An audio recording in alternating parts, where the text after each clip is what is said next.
everyone, welcome back to my channel. Today we'll see another recipe from my mother. I hope you'll enjoy.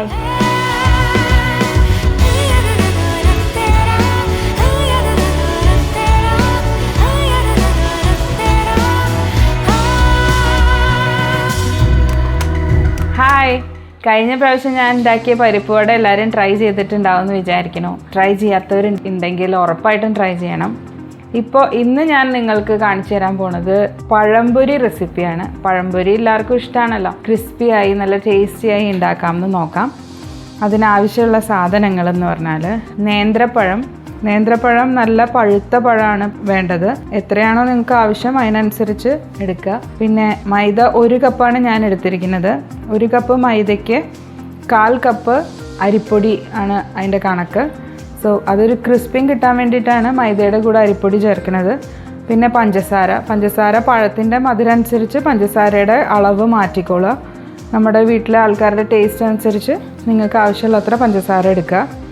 പിന്നെ ഇതിലേക്ക് വേണ്ടത് മഞ്ഞൾപ്പൊടി, കുറച്ച് colour കിട്ടാൻ വേണ്ടി നമ്മൾ മഞ്ഞൾപ്പൊടി ചേർക്കും. പിന്നെ കുറച്ച് ഉപ്പ്, ഈ മധുരം ഒന്ന് ബൂസ്റ്റ് ചെയ്ത് കാണിക്കാൻ വേണ്ടി കുറച്ച് ഉപ്പ്. പിന്നെ കുറച്ച് സോഡാപ്പൊടി, അതും കുറച്ച് ഒരു പിഞ്ച് മതി. പിന്നെ വെള്ളം നമ്മൾ കുറച്ച് വാമായിട്ടുള്ള വെള്ളമാണ് എടുത്തിരിക്കുന്നത്. തീരെ പച്ചവെള്ളമല്ല, കുറച്ച് ചൂടായ വെള്ളം മിക്സ് ചെയ്യുന്നതായിരിക്കും ബാറ്ററിന് നല്ലത്. സോ അപ്പോൾ നമുക്കിതെല്ലാം കൂടെ മിക്സ് ചെയ്തെടുക്കാം. പഴംപൊരിക്ക് ആവശ്യമായിട്ട് മുക്കി പൊരിക്കാനുള്ള ബാറ്റർ തയ്യാറാക്കാം. സാധനങ്ങളൊക്കെ പരിചയപ്പെട്ട സ്ഥിതിക്ക് നമുക്കിനി അത് മിക്സ് ചെയ്യാം. സോ ആദ്യം ഞാൻ മൈദപ്പൊടി എടുത്തൊരു ബൗളിലേക്ക് ഇടുകയാണ്. ഞാനിത് അളന്നെടുത്ത് വെച്ചിരിക്കുന്നതാണ് കേട്ടോ. 1 കപ്പ് മൈദപ്പൊടി അളന്ന് വെച്ചിരിക്കുകയാണ്. പിന്നെ ഇത് അരിപ്പൊടി, പഞ്ചസാര, മഞ്ഞൾപ്പൊടി, ഉപ്പും സോഡാപ്പൊടിയും ഞാൻ ഒരുമിച്ച് അങ്ങോട്ട് ഇടുകയാണ്.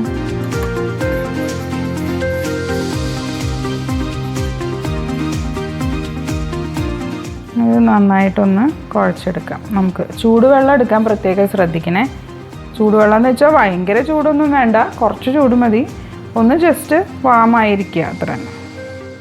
അപ്പം നമ്മളിത് കുഴച്ചിട്ട് ഒരു ഭയങ്കര വെള്ളമായിട്ട് വരണ്ട, ഏകദേശം ഒരു ഇഡലി മാവിൻ്റെ കൺസിസ്റ്റൻസിയാണ് നമുക്ക് വേണ്ടത്. ഇങ്ങനെ ഈ ഒരു കൺസിസ്റ്റൻസി, വളരെ ഇങ്ങനെ വെള്ളമായിട്ട് വരാൻ പാടില്ല. തരിയില്ലാണ്ട് കട്ടയില്ലാണ്ട് കുഴച്ചെടുക്കണം. പഴംപൊരിയുടെ മാവ് ഞാൻ നല്ലോണം കുഴച്ച് റെഡിയാക്കിയിട്ടുണ്ട്. ഇത് ഒരു 5 മിനിറ്റ് വയ്ക്കണം. 5 മിനിറ്റ് വെച്ചാലാണ് ആ സോഡാപ്പൊടിയൊക്കെ മിക്സായി കറക്റ്റായി റെഡിയായി വരുള്ളൂ. പിന്നെ ചൂടുവെള്ളം എടുക്കുമ്പോൾ തിളച്ച വെള്ളം എടുക്കാണ്ട് ശ്രദ്ധിക്കുക. നേരിയ ചൂടുള്ള വെള്ളം എടുത്താൽ മതി, തിളച്ച വെള്ളം ഒരിക്കലും എടുക്കാൻ പാടില്ല. അത് 5 മിനിറ്റ് അവിടെ ഇരിക്കുന്ന നേരത്തിന് നമുക്ക് പഴം തൊലി കളഞ്ഞ് മുറിച്ചെടുക്കാം. ഇപ്പോൾ പഴം ഞാൻ തൊലി കളഞ്ഞെടുത്തിട്ടുണ്ട്. ഇപ്പോൾ പഴംപൊരി നിങ്ങൾക്ക് ഇഷ്ടമുള്ള ഷേപ്പിലനുസരിച്ച് അളവും എടുക്കാം. ഒന്നില്ലെങ്കിൽ ഇതിനെ 2ആയിട്ട് മുറിച്ച് പഴം കട്ട് ചെയ്തെടുക്കാം, അല്ലെങ്കിൽ ഒരു പഴത്തിനെ തന്നെ നീളത്തിൽ മുറിച്ചെടുക്കാം. ഞാനിപ്പോൾ ഒരു പഴത്തിനെ തന്നെ നീളത്തിൽ ഒരു 3 പീസാക്കി എടുക്കാമെന്നാണ് വിചാരിക്കുന്നത്.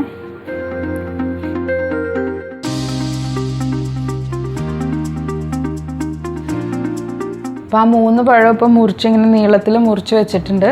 ഇനി നമുക്കിത് മാവിൽ മുക്കി പൊരിച്ചെടുക്കണം, ഫ്രൈ ചെയ്യാൻ. അപ്പോൾ മാവ് 5 മിനിറ്റ് വെച്ചു. ഇനി അപ്പോഴേക്ക് ഞാൻ ഫ്രൈ ചെയ്യാനുള്ള എണ്ണ ഒഴിക്കുകയാണ്.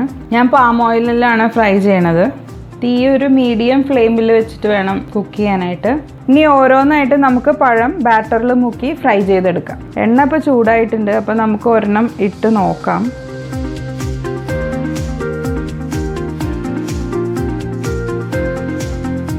അപ്പോൾ നമ്മുടെ പഴംപൊരി റെഡി ആവണതനുസരിച്ചിട്ട് അങ്ങോട്ട് തിരിച്ചും മറിച്ചും ഇട്ട് കൊടുക്കുക. തീയ് മീഡിയം ഫ്ലെയിമിലായിരിക്കണം. ഹൈ ഫ്ലെയിമിലായി കഴിഞ്ഞാൽ പുറമേ വേഗം കരിഞ്ഞ് പോവുകയും ചെയ്യും, ഉള്ളിലത്തെ പഴം ഇട്ട് വേവുകയോ ഇല്ല. സോ അതൊന്ന് ശ്രദ്ധിക്കണം. ഈ സോഡാപ്പൊടിയും പിന്നെ മഞ്ഞൾപ്പൊടിയും മിക്സ് ചെയ്തിരിക്കുന്നതുകൊണ്ട് ചില സമയത്ത് അത് റിയാക്റ്റായി ചുമപ്പ് ഷെയ്ഡ് വരും കേട്ടോ. അത് കണ്ടിട്ട് നിങ്ങളൊന്നും വിചാരിക്കുകയൊന്നും വേണ്ട. ഹെൽത്ത് കോൺഷ്യസ് ആയിട്ടുള്ള ആൾക്കാർ ഇപ്പോൾ സോഡാപ്പൊടി ചേർത്തില്ലെങ്കിലും ടേസ്റ്റിൽ വ്യത്യാസമൊന്നും വരില്ല. നമ്മുടെ പഴംപൊരി ഇപ്പോൾ റെഡി ആയിട്ടുണ്ട്. നമുക്കതിനെ എടുത്തിട്ട് കോരി ഒരു ടിഷ്യൂയിലേക്ക് മാറ്റാം.